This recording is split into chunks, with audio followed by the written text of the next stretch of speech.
धर्मेंद्र प्रधान का इस्तीफा से ये प्रोटेस्ट खत्म नहीं हो जाता। अभी भी हम बोलते हैं कि जितना पुलिस ऑपरेशन, जितना स्टेट रिप्रेशन अब करना है कर लीजिए। आने वाले टाइम पे हम एनटीए जैसा प्राइवेट संस्था है, ये 22 लोगों का जो कंपनी है, इसको भी उखाड़ के फेंकेंगे स्टूडेंट्स। जब तक हमें रिटन एश्योरेंस ना मिल जाए कि जो भी एफआईआर लगे हुए हैं उन एफआईआर को वापस लिया जाएगा, कोई भी नया एफआईआर दर्ज नहीं किया जाएगा।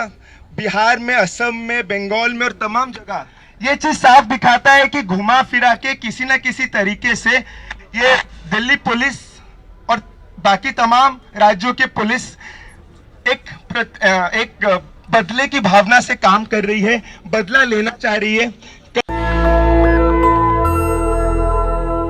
साथियों को जो लड़ाई लड़ी गई पिछले 1.5 महीने में, उसके लिए सारे साथियों को लाल सलाम पेश करता हूं। लंबे टाइम के बाद हमारे देश का जो इन फैसिस्ट गवर्नमेंट का मानना था कि ये यूथ को दबा के रख देंगे, स्टूडेंट को दबा के रख देंगे, लॉकडाउन के बाद से जिस तरीके का नीतियां भी लाया गया, उसके बाद एक बड़ा स्टूडेंट्स का ऑर्गेनाइज तरीके से पूरे देश भर में एक यूथ का गुस्सा फूटना और उसका एक हद तक सक्सेस कि हमारे देश का जो कैबिनेट का मिनिस्ट्री है, सेंट्रल मिनिस्टर धर्मेंद्र प्रधान का इस्तीफा देने पे मजबूर करना। उसके साथ साथ ही हम देख रहे हैं किस तरीके से उसके बाद सारे साथियों को पॉलिटिकल टारगेटिंग करना, स्पेशली हमारे माइनॉरिटी कम्युनिटी के जो साथी ये प्रोटेस्ट में जुड़े थे, अलग तरीके से सहायता कर रहे थे, पर्सनल कैपेसिटी में खाना बांटने से लेकर मूवमेंट में कोऑर्डिनेट करना। सिर्फ दिल्ली में नहीं, असम, बंगाल, बिहार, हर जगह देख रहे हैं कि 14-15 लोग, जिसमें से ज्यादातर माइनॉरिटी कम्युनिटी, मुस्लिम छात्र समुदाय से आते हैं, उन सारे लोगों के ऊपर एक तरीके का क्रैकडाउन बढ़ रहा है।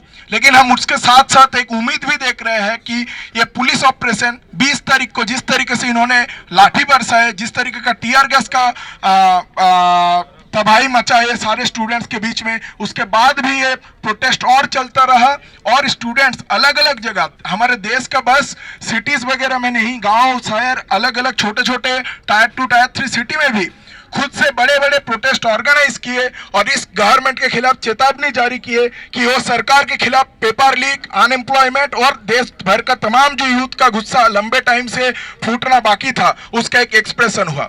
अभी इस गवर्नमेंट बस पुलिस ऑपरेशन में लिमिटेड नहीं है। आज हम देख रहे हैं कि ये गवर्नमेंट आप अपना अलग अलग तरीके से यूथ को बांटने का भी सारा नैरेटिव चलाने पे लागू हो चुके हैं। रिजर्वेशन हटाओ आंदोलन इस तरीके की चीज को हवा देने लग रहे हैं। साथ साथ हम देख रहे हैं कि सारा यूथ जो जिस तरीके से उन लोगों के ऊपर मतलब ढूंढ के जिस एक्टिविस्ट वगैरह को टारगेट किया जा रहा है, या फिर जो व्हाट्सएप ग्रुप से लेकर इंस्टा वगैरह में लोग कोऑर्डिनेट किए, प्रोटेस्ट का कॉल दे रहे हैं, उन सारे लोगों को रेड पड़ रहे हैं, घर पे जा रहे हैं, धमकी दे रहे हैं। वो सोच रहे हैं कि यूथ का जो गुस्सा है इसको पर्सनल टारगेटिंग या पॉलिटिकल टारगेटिंग करके रोक देंगे, लेकिन वो गलत है। देश के यूथ लंबे टाइम से इस मौके का वेट कर रहे थे, कब जाके वो इस तरीके का एक ऑर्गेनाइज्ड मूवमेंट के तौर पे सामने आएंगे। धर्मेंद्र प्रधान का इस्तीफा से ये प्रोटेस्ट खत्म नहीं हो जाता। अभी भी हम बोलते हैं कि जितना पुलिस ऑपरेशन, जितना स्टेट रिप्रेशन अब करना है कर लीजिए। आने वाले टाइम पे हम एनटीए जैसा प्राइवेट संस्था है, ये 22 लोगों का जो कंपनी है, इसको भी उखाड़ के फेंकेंगे स्टूडेंट्स पेपर लीक के खिलाफ। और हमारे देश में जो लाया गया है लॉकडाउन में नेशनल एजुकेशन पॉलिसी, जिसके तहत हमारे शिक्षा का बाजारीकरण हो रहा है, इसके खिलाफ भी यूथ एक दिन उतरेगा और पूरी तरीके से ये सारा चीज को बर्खास्त करने में मजबूर करेगा इस सरकार को। हम और भी देख रहे हैं कि जिस तरीके का अलग अलग तरीके से स्टूडेंट्स वगैरह का यूनिवर्सिटी से नोटिस वगैरह आ रहा है कि आप कोई भी प्रोटेस्ट वगैरह में भागीदारी वगैरह ना लीजिए।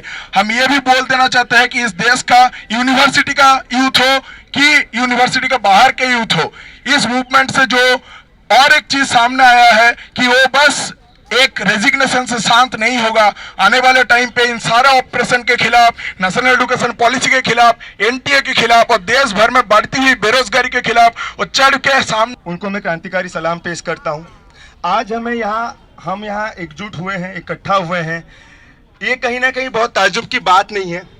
जिस दिन से ये मूवमेंट खत्म हुआ उसी दिन से इस चीज़ की आशंका थी कि हमें फिर से इस दिन को देखना होगा जब हम प्रोटेस्ट कर रहे होंगे कि जो स्टेट रिप्रेशन हुआ है उसके खिलाफ हम यहाँ पे इकट्ठा हो रहे होंगे। इस चीज़ की आशंका थी और हम 25 तारीख से ही हम यहाँ पे मौजूद हो के बता रहे थे कि हमें तब तक अपने मूवमेंट को पीछे नहीं लेना है जब तक हमें रिटन एश्योरेंस ना मिल जाए कि जो भी एफआईआर लगे हुए हैं उन एफआईआर्स को वापस लिया जाएगा, कोई भी नया एफआईआर दर्ज नहीं किया जाएगा। बिहार में, असम में, बंगाल में और तमाम जगह जिन साथियों को गिरफ्तार किया गया है, जिन छात्रों को गिरफ्तार किया गया है, उनको तत्काल छोड़ दिया जाए। इन 3 चीज़ों पर रिटन एश्योरेंस लिए बगैर हमें जंतर मंतर को खाली नहीं करना चाहिए। ये चीज़ हम लोग उस टाइम भी बोल रहे थे और आज भी बोल रहे हैं। उस टाइम भी हम लोग यही बात कर रहे थे कि जंतर मंतर पे मौजूद जो स्टूडेंट्स थे, जो मतलब थाउजेंड्स के नंबर में जो स्टूडेंट्स यहाँ पे इकट्ठा हुए थे, उनसे राय मशवरा किए बगैर हड़बड़ी में इस मूवमेंट को वापस लिए जाने का ही ये नतीजा है कि आज पुलिस एक वेंजफुल तरीके से ये सारी कार्रवाई कर रही है। दिल्ली में जो ये खबर आई है कि वो सोशल मीडिया हैंडल्स जिन पे मोदी के खिलाफ कोई भी पोस्ट हुआ है, उनके ऊपर कार्रवाई कर रही है दिल्ली सरकार। ये खबर आई है कि जंतर मंतर पे जो कूड़े बीनने वाले लोग हैं, उनको पुलिस इकट्ठा करके ये खबर निकाल रही है कि कौन से होटल से खाना आया है, कौन से रेस्टोरेंट के रैपर्स हैं, ताकि उन रेस्टोरेंट्स में जाके ये पता किया जा सके कि कितने लोगों ने खाना भिजवाया था। एक तरफ जेपी नड्डा बोलते हैं कि वो कोई कार्रवाई नहीं करेंगे, लेकिन दूसरी तरफ यही दिल्ली पुलिस ये सारी चीजें कर रही है। ये चीज बोल रही है दिल्ली सरकार की, दिल्ली पुलिस की, हम कोई नया एफआईआर तो नहीं करेंगे, लेकिन पुलिस के ऊपर जो चीजें हुई हैं उसकी हम लोग जांच पड़ताल करेंगे। ये चीज साफ दिखाता है कि घुमा फिरा के किसी न किसी तरीके से ये दिल्ली पुलिस और बाकी तमाम राज्यों के पुलिस एक बदले की भावना से काम कर रही है, बदला लेना चाह रही है। कल भी यही सेंट्रल दिल्ली में साथी ओवैसी को गिरफ्तार करने के लिए दिल्ली पुलिस पहुंची थी, ये बताते हुए कि 2021 में कोई केस दर्ज हुआ था, उस पे समन आया है। तो ये तमाम ट्रिक्स हैं पुलिस के, और इन ट्रिक्स से हम लोग को डे 1 से सजग रहना चाहिए था, जो कि हम नहीं रहे। हमें ये मानना पड़ेगा कि ये कहीं ना कहीं हमारी कलेक्टिव एक फेलियर रहा, और जो लीडरशिप थी सीजेपी के साथियों के द्वारा ये एक फेलियर रहा कि वो इस मूवमेंट को सही समय सही तरीके से, जब उनको ये मूवमेंट पीक पे था, जब ये मूवमेंट को आगे लेके जाना चाहिए था, तब उन्होंने बिना स्टूडेंट से राय मशवरा किए उन्होंने कदम पीछे हटाए। लेकिन साथियों, अभी भी लेट नहीं हुआ है, अभी भी उस मूवमेंट की गर्मी स्टूडेंट्स के बीच से नहीं खत्म हुई है। आज भी स्टूडेंट्स ये नहीं भूले कि किस तरह कुछ ही दिन पहले उन्होंने एकजुट होकर इस सरकार को घुटनों पे ले आए थे। उनकी मतलब नस नस कांपने लगी थी। इस चीज को देश के छात्र नौजवान नहीं भूले हैं।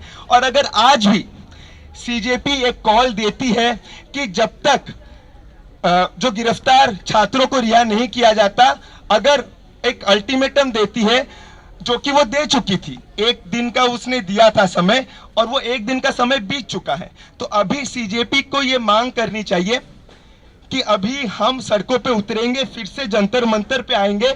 और बस जंतर मंतर नहीं, हर वो राज्य जहां दमन हो रहा है वहां पे हम लोग सड़कों पे उतरेंगे, हर राज्य में एक एक जंतर मंतर बनाएंगे। तो अभी भी हमें भरोसा है कि स्टूडेंट्स लाखों की संख्या में सीजेपी के इस कॉल का समर्थन करेंगे, सड़कों पे उतरेंगे। तो हमारा एक दोस्ताना सलाह है सीजेपी के लिए कि अभी समय है, समय बीता नहीं है, इस मूवमेंट को फिर से रिसरेक्ट किया जा सकता है।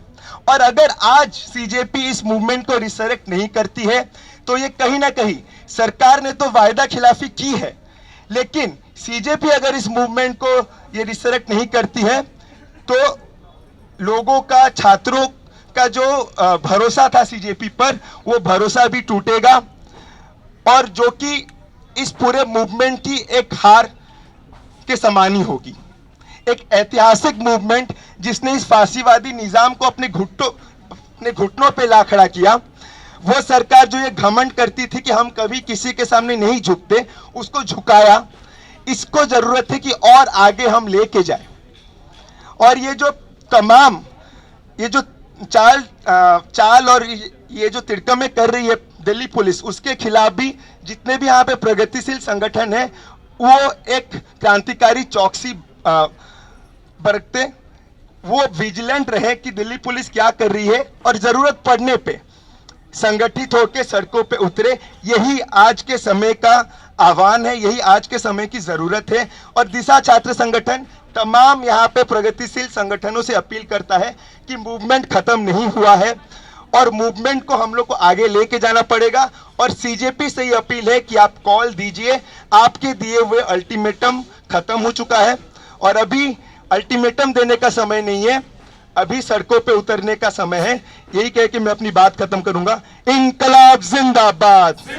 नेशनल दस्तक की आपसे गुजारिश है कि अगर इसको बचाना चाहते हैं तो नेशनल दस्तक को सब्सक्राइब करने के लिए रेड कलर के सब्सक्राइब बटन को दबाएं, फिर बेल आइकन की घंटी दबाएं। नेशनल दस्तक को बचाने के लिए बहुत जरूरी है कि हर खबर को शेयर करें, लाइक करें, कमेंट जरूर करें।